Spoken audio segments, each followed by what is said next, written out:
welcome back to another episode of Tween Book Bites here at the Scott County Public Library in Georgetown, Kentucky. And you may not know this, but today is Paperback Book Day. Yeah. So in honor of that, of course, we had to do paperback books. Yes. So these are books that we have just in paperback. Well, maybe at one time we had them in hardback, or they could also be available in hardback, but we've just got paperbacks. That's right. In That's our right. pretty new And listen, Oh. You know, like when you go to the beach, like our flamingos, they're on the beach now. You do not want a big, bulky hardback book, No. right? And you don't want your Kindle. You want a paper. Yeah, I like in the Kindle. sand and the ocean. I mean, if you have a paperwhite, they're waterproof. Okay. Well, I want a paperback. Okay. We got That's fair. paperbacks. I We get got paperbacks for your beach reads. Yeah. Go for it. Pull it Yeah, up, Kelly. I bought a She's so fancy new excited stand. about this. I am so excited because it's Book Bites. So on today's menu, we got paperback books. We got books. Yeah. Right on the cake platter. Yes. We have presented them here for you. Yes. Now, would you like to go first, Miss Mary Lou? I could go first. Okay. All right. I just finished this book last night, and it is called Ottley Culture and the Narrow Way. Ottley Culture and the Narrow Way Hunt, and it was written by Rihanna Williams. And this book, Rihanna Williams lives in Australia, and this book won the award for a debut novel for young readers the year that it came out. I think it was like maybe 2018 that it came out in Australia. But they're just being released in the United States. It's a trilogy. She's written all three, and this is the first one. We've got this one, we got the second and the third one on order. They haven't gotten here yet. This was fantastic. I loved this book. And it really is this particular novel. It was really good. I mean, I read it quickly. But it's more of laying the groundwork for the rest of the trilogy. For what's going to happen. There was a lot of setup in this novel. Ottley Culture is a girl that lives in extreme poverty. She and her little brother, they live on the edge of a swamp in caves. And there's like the keeper who kind of maintains, he's sort of like the landlord of the caves and kind of rents out different little tunnels within the caves. These caves are full of really poor people. And she has a little brother, Ottley's 12, almost 13, and she has a little brother who's 11. And their mother, whose name is Freddie, is an alcoholic and is really not even home very much. And basically, Ottley has raised Gully, takes care of him. They take care of each other. They're undernourished. They're really thin because they never have enough food. They don't have good shoes or clothing. I mean, it's just really, really bad. So, what is known is that their boys in their community are disappearing. And Ottley worries a lot about her little brother Gully because he's very adventurous, and Ollie's more timid. She's afraid of things, but he just is afraid of nothing. And she worries about him getting. They don't know who's taking these boys or where they go. But sure enough, one day he does not come home. And so Ottley gets the help of someone else that lives in the cave, and they go tracking after him, and they find out that he was kidnapped with a group of other boys. And they just assume that he's going to be sold into a slave trade of some kind. But Ottley is not going to let that happen to Gully. She is as easily frightened as she is. She loves her brother, and she finds these boys. She kind of travels to the next city over, and she finds this group of boys that are being kept in a cage, like in a cell, like a jail cell. And she waits until the keepers, the guards, I've been drinking a little bit too much Brambly wine that night. Oh. And she steals the list of boys from their pocket and burns it and climbs over into the cage with the rest of the boys, cuts her hair, climbs in there, and pretends like she's just one of the boys. And they don't have the list, so they don't know that she's not. And, her brother was with the group that's already moved on, but this group is going to follow them. What she's going to learn is that these boys are being kidnapped into military service, that there are monsters. I hope I'm not giving away too much, but you got to know why this is so good. There are these monsters kind of on the edge of their territory, and there is something about the monsters that they can only be killed by kids under 18, children. So they kidnap boys. They train them in how to be these soldiers, fight these are kind of demonic monsters. These are, and so Ottley, now she can't leave because they all think she's a boy and she's here, and to get back to where she's from, she's got to get through this monster-infested land. And she finds she sort of likes it. She's being trained to ride this giant cat with wings and to slay monsters, and she loves it. And so the groundwork is for what's going to happen. What happens to Ottley? Is she able to keep her identity secret that she's a girl? Because if they find out she's a girl, it's going to be really bad. She finds her brother. She wants to stay with her brother and take care of him. And then she begins to find this courage, and she sort of likes what she's doing. She's a great lawyer. That sounds excellent. It is a wonderful book, and I really do want to read what comes next, because like I say, this sort of lays the groundwork. I can tell that she's going to get. The author does a really great job with world building and characters. The characters are really alive. So, Ottley Culture and The Narrow Way Hunt. Excellent. All right. Well, for mine, I'll kind of piggyback off that unintentionally. Okay. I've got The Mystery of the Meanest Teacher, a Johnny Constantine graphic novel by Ryan North and Derek Charm. And I say this piggybacks because if you've seen, the TV show, one of the DC Universe ones, my brain has gone kaput. It's Friday. Yeah, it's a kapooting day. I don't watch. I don't know why I'm looking at you. I know you don't know. I can tell you all Legends of Tomorrow. Okay. There we go. So you might recognize John Constantine, who typically is a character that is very much just for adults. But DC, I think they saw the popularity of Legends of Tomorrow, and they were like, we want someone to write a middle grade graphic novel about John Constantine. And so they did. So, John Constantine he's British. He lives in England. He's got some spirit friends, some demons. They're demons. And, they're sick of him. They're really sick of him. And Why? So, because he's just kind of annoying. Is he? Okay. Yeah. Okay. He's kind of terrible. And he gets away with everything. And, it finally gets to the point that Constantine has to run. He's angered some people, and he's only 13, but he's good. He convinces his parents that he has to go to boarding school in the United States. So he does, except of course then, surprise, I'm pretty sure his teacher's a witch, and he's like, nope, I'm done, I'm out. But he meets a girl, named, I don't remember what she goes by. I remember who she is, because at the end, her full name is revealed, and it's like, oh, okay, I see. And if you've read some of the other DC middle grade graphic novels, you will recognize her as well.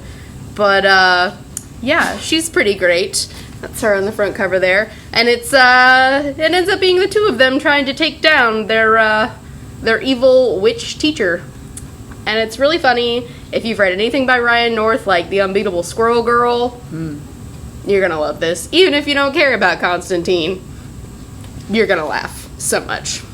Highly suggest. So my next one, I'm gonna kind of stick this one in the middle. This is called How to Outrun a Crocodile When Your Shoes Are Untied.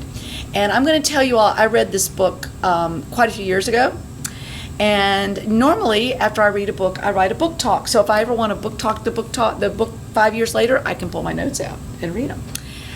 I don't think I wrote a book talk for this. I couldn't find it. I looked through all my old files 10 years back, and I couldn't find it. So I can only remember bits and pieces of this book, but it's a paperback series, and I remember it was hilarious. It was recommended to me by a young girl. Well, she's up in she might even graduated from high school by now, but she was a big reader, and she loved this series, and she recommended it, so we bought it for our library. And it is about a girl named Anna, whose parents are wild animal veterinarians, and they work in a zoo. And she lives in the zoo with her parents. And so she's kind of a nerdy girl. And she, which, if you're not like one of the popular kids, if you're sort of on the outside of things, if you have a best friend, it's generally going to be okay. You need that one good friend. Well, her one good friend has just moved to the other side of the earth. Oh. So she's on her own, and they've made this move into the zoo, and she has to spend her weekends and summers giving tours through the zoo, talking to children about the animals. And some of her middle school friends come, and they're not very nice. She's really kind of bullied a little bit. But there's going to be a television show shot in the zoo, and they want to use her in it, and she does. It just gets to be a lot of drama, and I wish I could remember more details. What I remember is it's very funny. And with a title like that, yes, it has to be. It has to be funny, and it starts off each chapter. I like this too, because I'm interested in animals and that sort of thing. But she starts off each chapter with a little animal fact, like rattlesnakes are born without rattles. So each chapter has an interesting little factoid that she might be sharing when she's giving tours in the zoo. So this is How to Outrun a Crocodile When Your Shoes Are Untied, and it's written by Jess Keating, and there's 3 in this series. I'm really glad you said that she gave tours, because I was for sure you were going to say that her part-time job was to scoop the poop. No, well, that's fortunate for her. Yes, I agree. She does talk about poop scooping in here, but that is not her job. As I remember, I may read it again and go, whoops. She does scoop poop. If I got that wrong, guys, you all read it and let me know. All right, my next book is Pachaso, written and illustrated by Remy Lai. Some of you might know Remy Lai. She's written 2 kind of illustrated novels. Roll with It. Is that one of it? I don't think that's... No, Pies in the Sky? Pie in the Sky. Yeah. And she does have another one that I think the word roll is in it. Yeah. But that's a different book. No. Fly on the Wall. Fly on the Wall. Fly on the Wall. We were wrong. Both wrong. Yep. So, Pachaso follows Jo. That's her here on the front cover. And it's summer. She's really bored. And her mom is like, get out of the house. Go do something. You can't just sit here all summer. You can't do that. Get out. And so she walks outside and she sees this dog walking down the street with a basket in its mouth, and she's like, what's that dog doing? So she follows it into town, and she sees this dog literally go from store to store, and the dog in the basket, there's a shopping list and some money, and the shopkeepers know this dog, and they're like, okay, here's these things, we'll make. There you go. This dog does the shopping. It's great. And so Jo decides she's going to kind of befriend this little dog. And she accidentally gets mistaken for the dog's owner. She didn't even know where the dog lives. She was just following it around, and people were like, oh my gosh, is that your dog? I love the shopping dog. And the Pachaso gets the name Pachaso because there's this little bookstore in town, and they're doing a summer art class. Jo and Pachaso end up in the bookstore, and the art class is studying Pachaso, the artist, and they're like, oh my gosh, this dog's amazing! Can we please use this dog in our pictures? Please. And Jo's like, no, I don't know that I'm allowed out every Saturday. I don't know that I can do that. And they're like, oh, please. Because, of course, this is not her dog. But she ends up doing it. The dog goes shopping every Saturday, and so she and Pachaso, they go there. And Pachaso becomes something of a local celebrity, which is even more awkward for Jo because, again, not her dog. But the whole time, everybody thinks it's her dog. And there's also a bit where there's a city ordinance that dogs can't be off-leash in town. And so it kind of ends up being this big fight between people who love Pachaso, and they're like, this dog is amazing. He's great. This leash thing is terrible. And people who are like, no, Dogs must be on leashes. And of course, the whole time, Joe, this little bitty lie about this is my dog is just like rolling into this crazy huge. Does she ever find lie. out who the dog belongs to? She does, yes. Okay. Yeah. But it Have you noticed how the dog looks like a cow on the back? He kind of does. I thought at first it might be, some of the Picasso adaptation of doing a portrait of a dog so that it has a cow's head. But I don't think so. I think that's just sorry. Remy Lies drawing. Yes. But I love this book. I was going to talk about it last time on Book Bites when we did animal stories, but it wasn't here yet. I had ordered it and it was not in She's yet. been talking about this book for a long time. I read the preview copy and I was like, this is the greatest. So, highly suggest. Also really funny. You should get it. All right. Well, my favorite. This has been one of my favorite summer reads. Period. Skullduggery Pleasant. This, if Kelly's read it too. She loves it too. This is just fantastic. It was written by Derek Landy, and Derek Landy is an Irish writer, and he started writing these books back. I think this was first published in 2008. So it's been around for a long time, but he's still writing this series. The last one came out in 2020, and there's 13 volumes. 14. Is there 14? There's 14.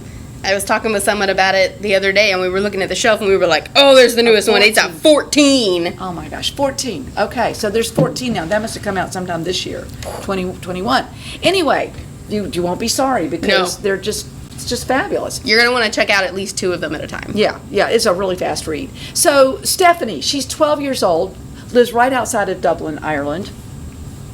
She is a cheeky girl. She is a little bit rebellious. She doesn't get in serious trouble. She's just kind of sassy with the teachers. They don't like her too much, and she gets bad reports at home from her parents from her teachers about her attitude. But she has an uncle that she adores. His name is Gordon Edgley, and he writes kind of horror stories. And he lives in this big old mansion outside of Dublin. And if you've seen the movie Knives Out, the opening of this book reminded me... You probably haven't, because I think it's rated R. I don't think so. I think it's rated PG. Really? I think so. Okay. There might be some language in it. Might be some language. But anyway, which is a great thrill. I love Knives Out. And if you've seen it, the opening is, the house is sort of like the house in Knives Out. There's weapons everywhere and all kinds of memorabilia for a good horror writer. Anyway, Uncle Gordon dies. And he was a very wealthy man, so they are to go to the reading of the will. Stephanie doesn't want to go. She said, why do I have to go? And her mom says, because the lawyer said, you have to come. So it's the family is Stephanie and her parents and her obnoxious aunt and uncle and their 2 obnoxious daughters. And they're all at the reading of the will, but also in the back corner, there's a very odd-looking man. He's tall and skinny, and he's got on a very nice suit. His face is wrapped with a scarf and sunglasses and a hat with some kind of scraggly hair sticking out of it. His name is Skullduggery Pleasant, which you will find out during the reading of the will. Yes. Because the reading of the will. So the obnoxious aunt and uncle, they get, what do they get? They get a car and a boat, and they get a box with a brooch in it, a piece of jewelry, and they're just furious, and they don't hide their fury. Stephanie's parents get the French villa, which ain't bad. Skullduggery Pleasant gets a piece of advice about some impending doom, future, awful, about battling the darkness within and the storm coming and a key to a safe harbor. Those are the things in what his advice. And rather than Skullduggery saying, well, where's my, money? He says, he was very pleasant. He said, thank you for that advice. All right. And then everything else goes to Stephanie. She gets the house. She gets everything in the house, and she gets all of his money and the royalty from all of his many books. If you could think of like Stephen King's granddaughter, Stephen King's niece. Well, I mean, inheriting she's gonna have the benefits of the uncles. Yeah, Joe Hill. Yeah, who's also making the money that's there. Right. That's right. Anyway, Stephanie inherits all this stuff, And so after the reading of the will, she's like, whoa. She and her mother go to kind of explore her uncle's house. She spent a lot of her childhood there, so it's not new, but they kind of go walk around. And when they get ready to leave, the car won't start. So her mother calls the mechanic comes, there's only room for one of them to go with the mechanic to get the car fixed. So her mother says, I'll go get the car fixed, I'll come back and get you. Well, it's raining. And there's a creek that runs in front of the uncle's house, and the mother can't get back over the bridge. So Stephanie's got to spend the night alone in the house. In her house. And sure enough, some man breaks into the house and says, "Where's the key? Where's the key?" And he's roughing her up, and like Stephanie doesn't know what he's talking about. And suddenly the door is kicked in off its hinges, and there is skullduggery present. And they have a fight, and skullduggery, he starts shooting balls of fire at this man, and the man doesn't burn. He his clothes burn, but he doesn't burn. And Stephanie's like, what? And finally, skullduggery pulls out a gun and he shoots the guy, and that works. He doesn't kill him, but the guy's screaming, he's running, he takes off. And Stephanie is just trying to what did I just see? And also in the fight, skullduggery's hat and sunglasses and scarf go awry, as well as the scraggly hair, which was a wig, and we find out that skullduggery is a skeleton, a living skeleton. Skull. Yeah. Yes. And so he just says to Stephanie, listen, just forget what you've seen. Just forget it. I'm leaving. I'm going to take care of this guy. And Stephanie says, heck no. I can't see what I've seen. I want in. And Skullduggery's really impressed with her. She did faint. She fainted when she saw that Skullduggery was a skeleton, and she was very embarrassed about that. But he liked her cheek, and he liked her courage, that she didn't freak under all this. And so what she's going to learn about is this whole kind of parallel supernatural world that her uncle was a part of, and Skullduggery's a part of, and that she is going to become a part of. Oh my gosh, this is so good. It has echoes of Harry Potter in that there's these two parallel worlds, and Harry Potter finds out he's got this involvement with this world. Well, that's sort of what happens with her. But it's a very different world. A very different world that he's created. And it's very dark. This is going to be for our older middle grade readers. It's also really funny, though. It's got some language in it. It's got some cursing, which people have informed me of, and it's true. But it balances the darkness with the humor, because Skullduggery, he could be a stand-up comic. He is so funny, and so there's great humor that kind of relieves, and the characters, they're just fantastic. You gotta read Skullduggery Pleasant. It's so good. Yes, that's my 3. I want to read the rest of them. I know. I don't know when I'm gonna read 13 more books though, but yeah, I won't. Yeah, because they get thicker too. They do, yeah, chunky. All right, last one. My final book today is Chunky by Yehudi Mercado. He also wrote Sci-Fu. If any of you have read that, it's delightful. It's like a weird 80s sort of futuristic alien story with beatboxing and DJing, and it's delightful. I love it. And the colors are amazing. Also amazing in here. But Chunky is more of a memoir, but told with Yehudi's, he goes by Hootie in the story mostly, his imaginary friend Chunky, who's this big pink dude back here. So Hootie is the only Mexican and Jewish kid in the neighborhood. It's it's an interesting mix. And he also only has one lung. He had to have the other one removed. And so he's a nerd. You know. That's kind of a hard life. Yeah. I mean, but he is a real funny kid. Yeah? Yeah. Oh, yeah. Real funny. His parents are always trying to get him to try out for sports. Never really goes very well, but he tries. He does. But comedy is his true love. He wants to do comedy. And it's him, you know. Chunky is always there giving commentary, so literally there'll be bits of the book see if I can find. Yeah. Okay, so here he is trying to play baseball. But then there's these little yellow bits with the microphone, and those are all Chunky's, his commentary on what's happening. And it's very funny because, of course, it's Hootie's imaginary friend. It's really like his subconscious coming through and kind of making fun of himself to deal with what's going on. And it is just, I mean, the colors are amazing. Look at that. It's so bright and glorious. Look at this yellow cover. I love it. I love all his things. He is fantastic. So I highly suggest this. If you like Raina Telgemeier, this is going to be kind of similar in that it is like a graphic novel memoir. That's, you know, memoirs are kind of also a little bit made up, especially when it's the memory of a childhood. It's like, well, I kind of remember what happened. Let me embellish a little bit just to make sure that the story works. But it is just so good. Oh my goodness, you guys. Yeah, as a little chunky kid, I felt this book. It's so good. So, Paperback Book Day. Paperback Book Day. And also, this was the last program of Summer Reading 2021. It is, the very last one. Well, for tweens at least. I don't know about everybody else. I think it might. I think it is. I think it's going to be the very last one of all, yeah. Yeah. So we're gonna sign out for the month of August, but we'll be back. Yep. In September. First Friday in September, we will be back with a virtual Book Bites. And then the next week, we're planning on coming back to you in person.